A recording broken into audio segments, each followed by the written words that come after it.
Welcome to CTV News, Your Canada. It is Friday, August the 29th. We'll bring you profiles of fascinating Canadians and stories about your community. Thanks for watching. The unmistakable roar of the CF-18 fighter jet means another installment of the Canadian International Air Show is upon us. Fresh off a successful test flight, Captain Andrew Chen is excited to perform in front of a hometown crowd. I've been doing this for over 4 years, and every time I strap in, it's a refreshed feeling. It's absolutely amazing when you take off.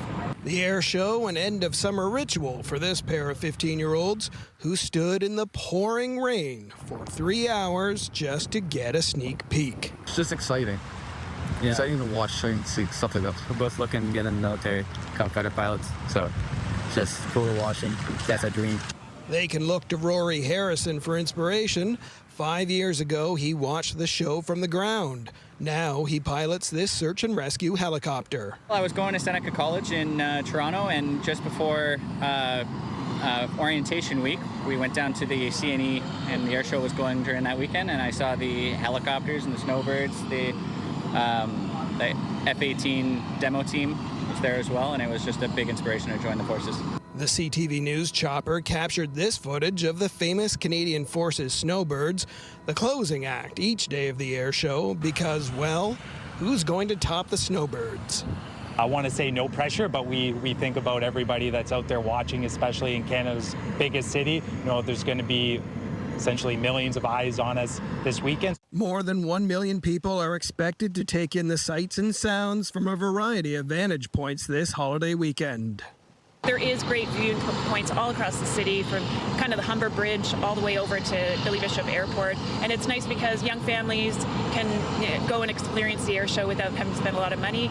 For those unable to see the show in person, it will be live streamed free on the air show's website. Corey Baird, CTV News, Toronto.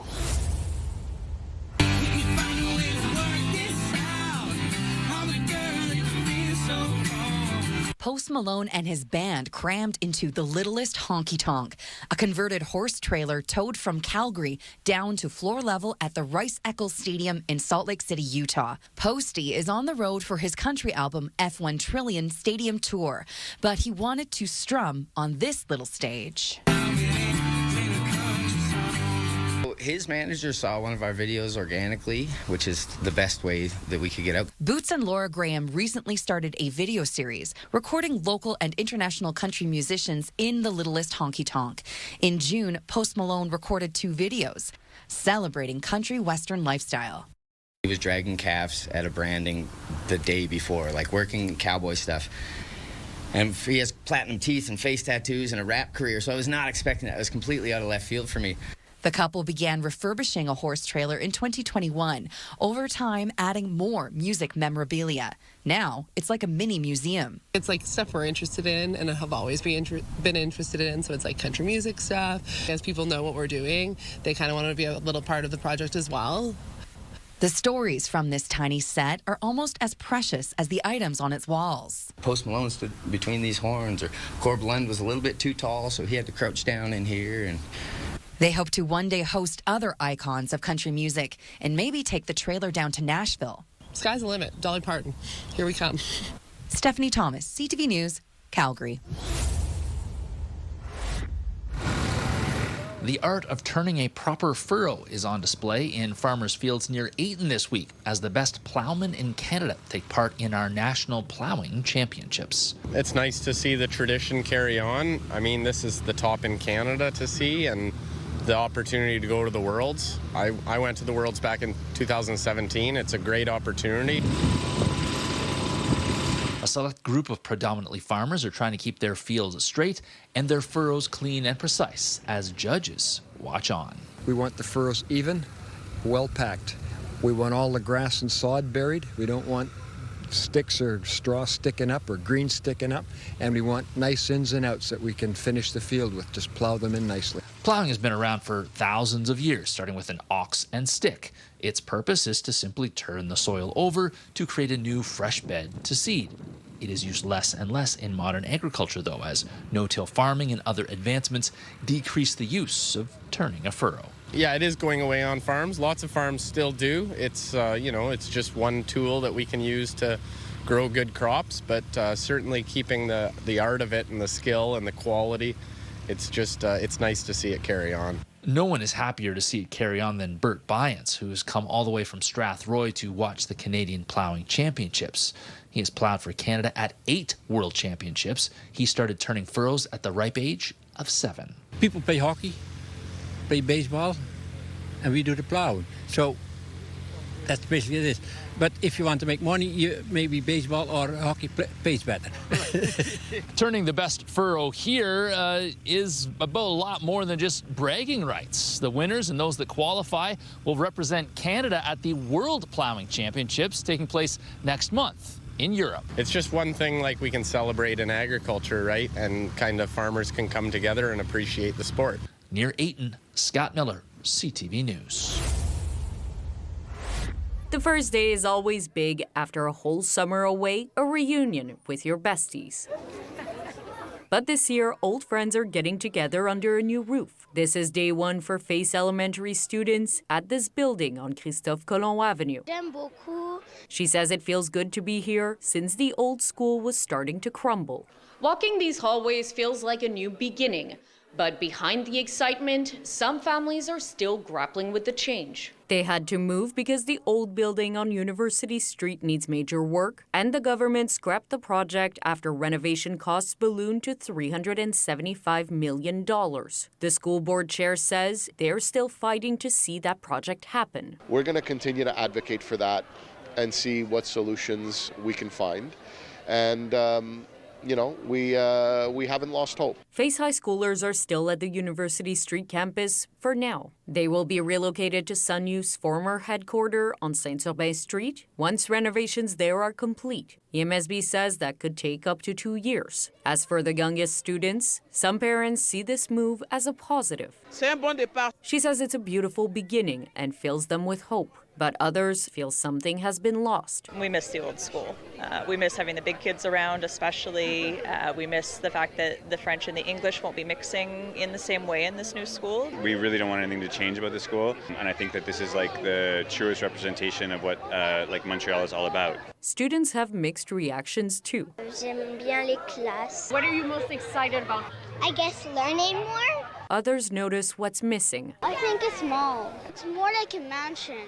Some teachers left. My other school was nice. Behind me, the original Face building. It's a symbol of history and for many families, a place they hope to return to one day. Laurence Brisson-Dubreuil, CTV News.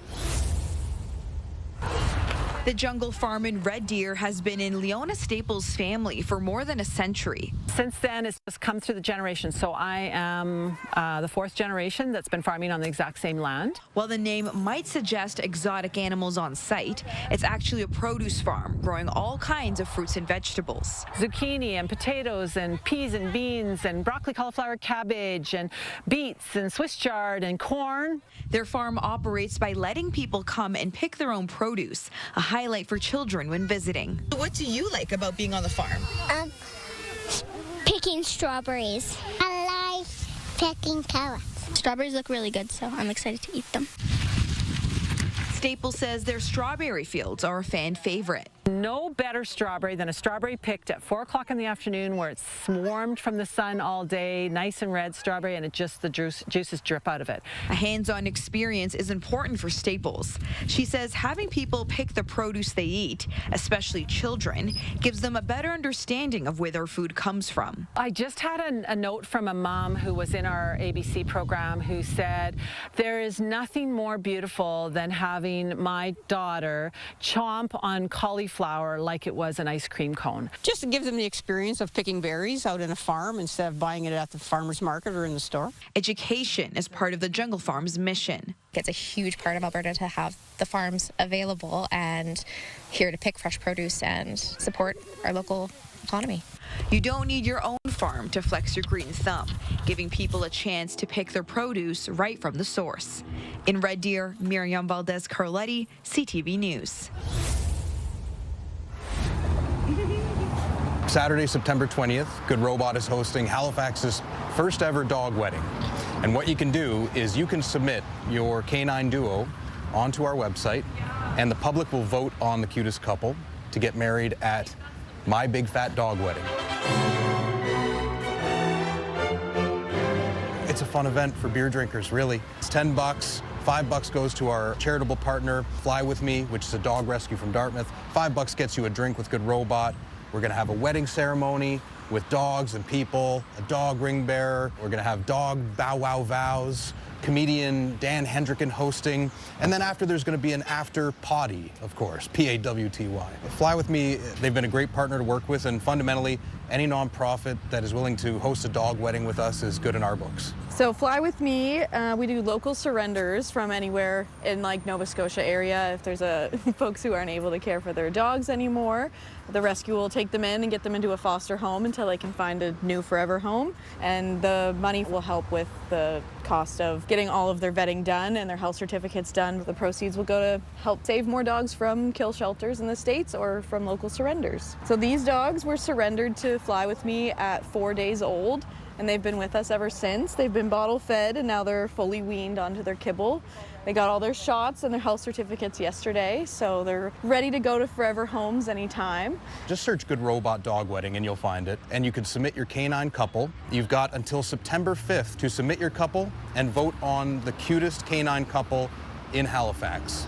And we're gonna choose that winning couple, and they're gonna be the happily betrothed dogs. I'm gonna say this is the first ever dog wedding in Halifax and maybe Nova Scotia, because who's gonna check?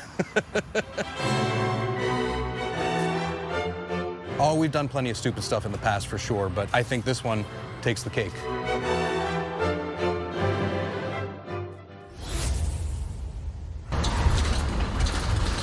Preparing the fleet for the back-to-school season. We're also so excited to get back to our kids and know that we're providing an amazing service to the community. School buses hitting the roads from this Kitchener depot to practice and prepare. They're ensuring that all the vehicles are ready. They're ensuring that the pre-trip inspections are complete. They're becoming familiar with their routes so that we're ready for next week. Autumn Washer is a bus driver and says there are important safety features everyone should know about. We have amber lights or yellow lights, and then we have red lights. So the yellow lights are giving you a warning that we're going to be slowing down and coming to a stop, and then there will be children exiting the bus or entering the bus. And then the reds come on when we have opened the door and our stop sign comes out letting you know, please stop and give some space behind and in front of the bus so children can get where they're going. For drivers, a steep fine with the potential for jail time if they pass a school bus with flashing red lights.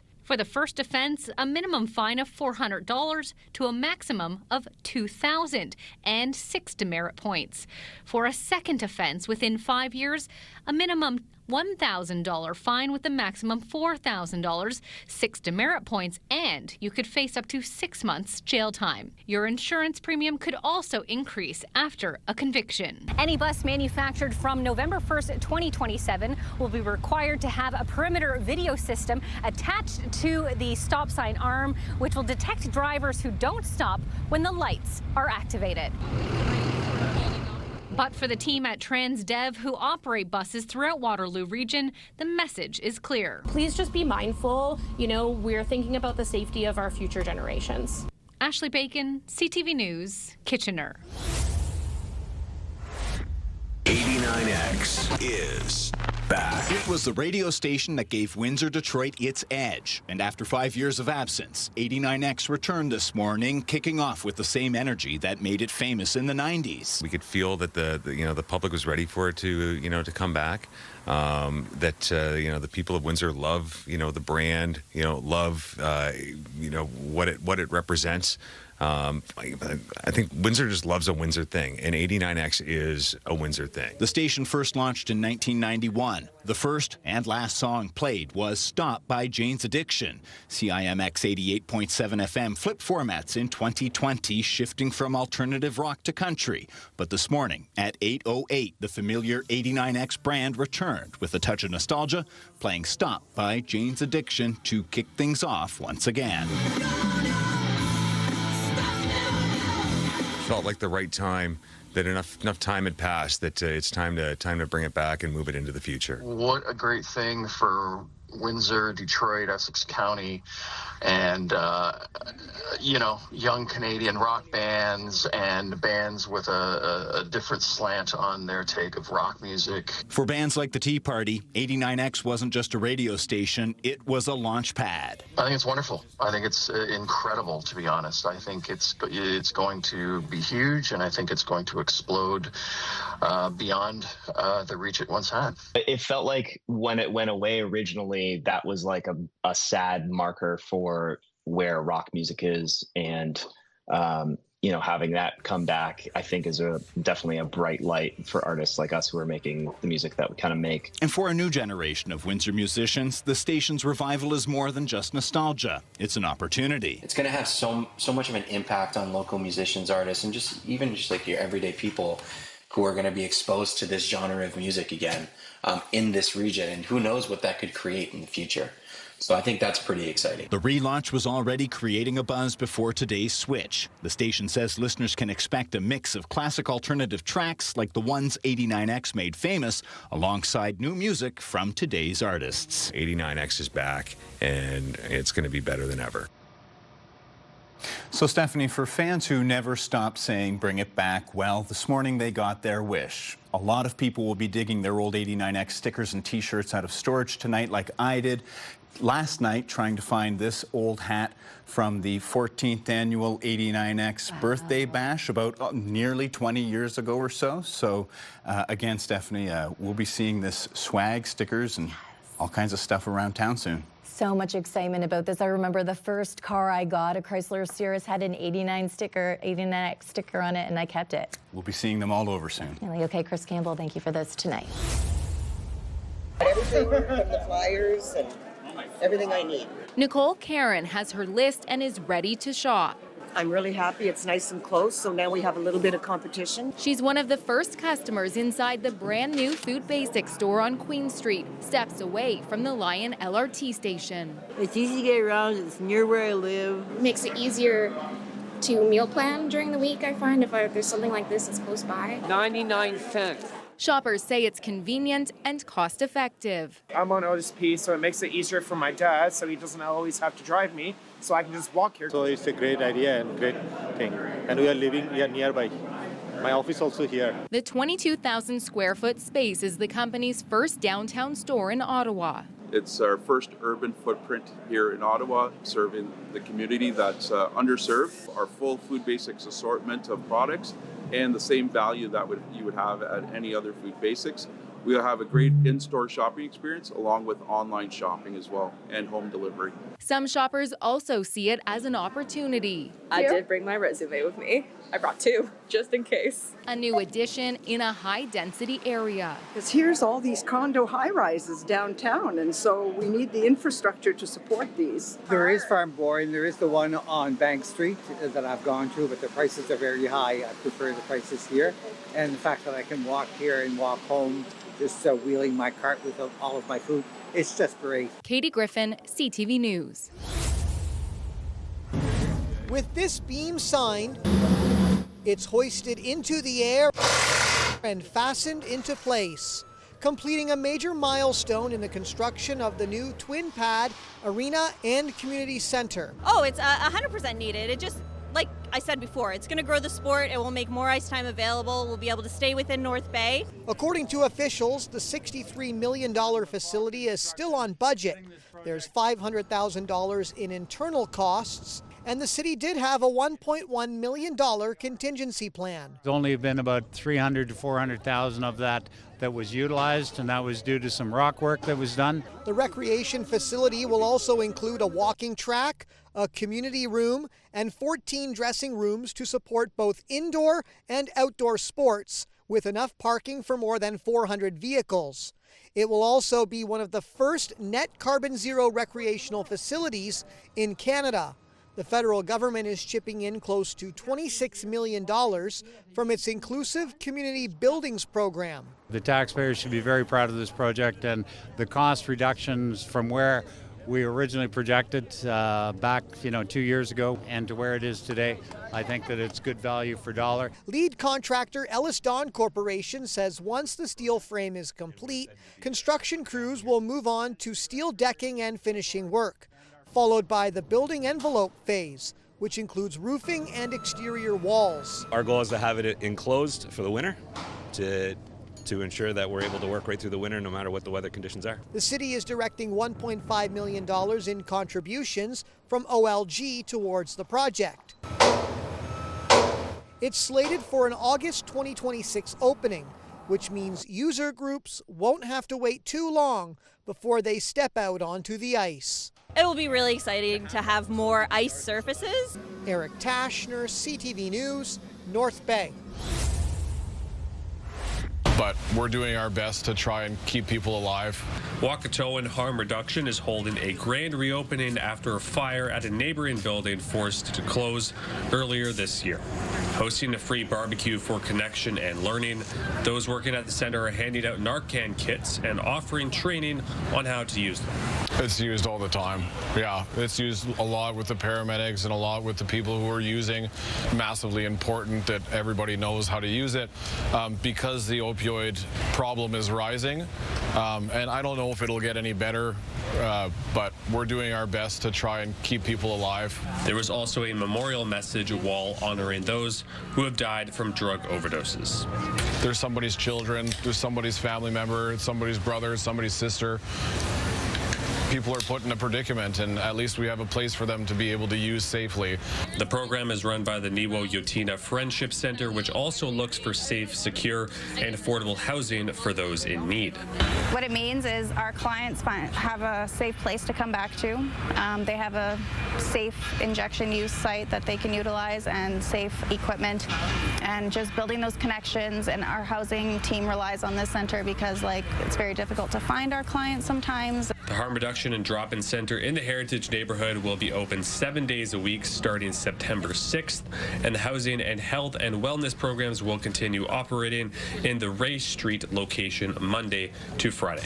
Damian Smith, CTV News, Regina. Aviv is in the midst of a joyful journey.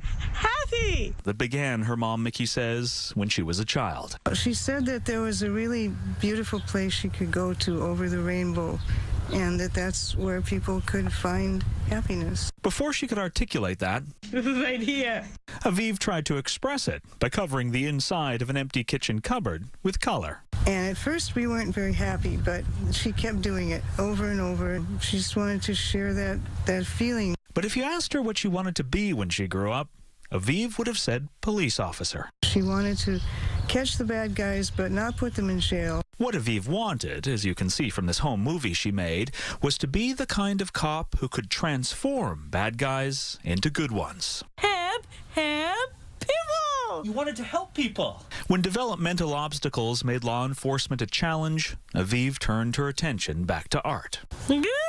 It feels good. Yeah.